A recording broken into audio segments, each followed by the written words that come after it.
Hey Music World, John here from What's Spinning. Hope everybody's doing well.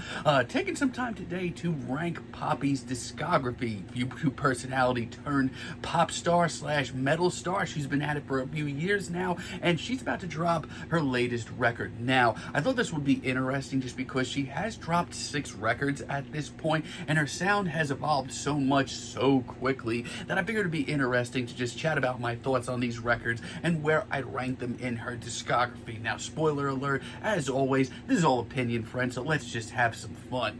So I'm going to kick things off at number 6 with Zig from 2023, which, man, this album's really rough now that I go back and revisit it. I wasn't a fan of it when it dropped, and I'm less of a fan of it now. This album, as a matter of fact, I didn't like so much when it dropped. It almost got me off of her music entirely. Now, this shows her doubling down a lot of the sort of new metal and metal tropes that she was experimenting with on albums like Flux and I Disagree.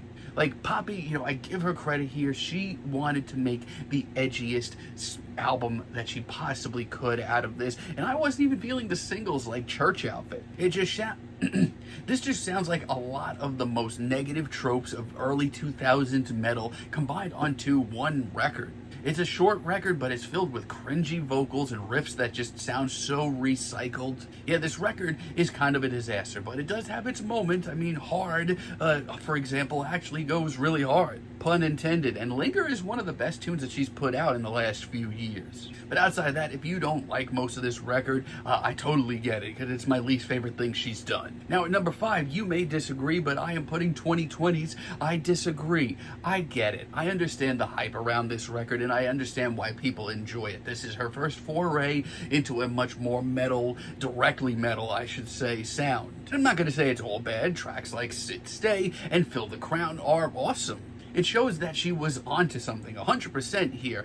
My issue is just how goofy some of this record comes off. It comes off sadly cheesy at points, and once this album starts up, it really doesn't slow down much. But the charm, at least, for me, the charm of where she eventually would go with this sound is not here.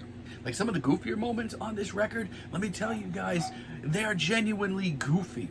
It's very cutting room floor to me. It has its moments, but these are all sounds to me that she would do much better in the future. At number 4, I'm going to put 2018's Am I a Girl? It's an album that I actually appreciate. As a matter of fact, when this album is good, it's great. Compared to her debut, it is a much darker and kinkier sound overall, and it certainly got some bite to it. As a matter of fact, the whole first half of this record is really good. Chic Chic is really infectious, and the Diplo-produced Time Is Up is a real banger. But it's also a big leap for her, and you can still hear that she's trying to figure things out as they happen. And it's okay. It's certainly fine. Like, I feel good with it here on this countdown. Now, at number 3, I'm going to put a record that I feel like doesn't get enough love. That's 2021's Flux. While Poppy started really branching out with I Disagree, this to me is where she ironed out a lot of the kinks. It's got a streamlined, grisly, and almost grungy sound to it. The title track and tracks like Her just show Poppy really sounding comfortable within her sound, really just getting in the groove. Hell, I would even go as far as to say a lot of these sounds would lead to where she was at with Negative Spaces. And yes, you can say that this album is a little cheesy in points. You're 100% right. But I would rather listen to this than most of her other albums. Now at number 2, this might shock you all. I'm going to put Poppy.Computer from 2017. I feel like this album doesn't get enough love. This is by no means a perfect record. As a matter of fact, it's probably her most straightforward record and easily her poppiest. But as far as a modern pop record goes, this is really enjoyable. It's got really adorable, cute moments like Computer Boy and Moshi Moshi and Fuzzy. They've aged well, and they are unbearably catchy still. It's a simple album, yes, but the hooks are so sticky and memorable.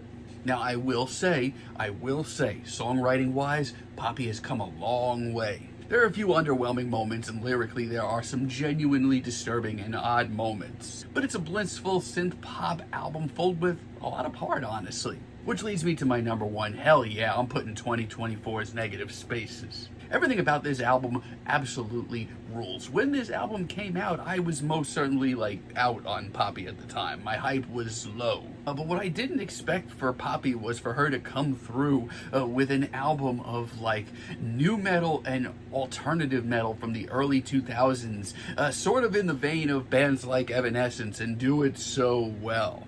No, but this is far from just a nostalgia trip. This is far from Poppy just grabbing an old sound and rehashing it. No, she actually brought some fresh ideas to the table in these styles, and I didn't think that was possible. No, she makes these tracks come off wildly epic, as a matter of fact. And not only that, from her performances, you can tell that this is a sound that she is really passionate about.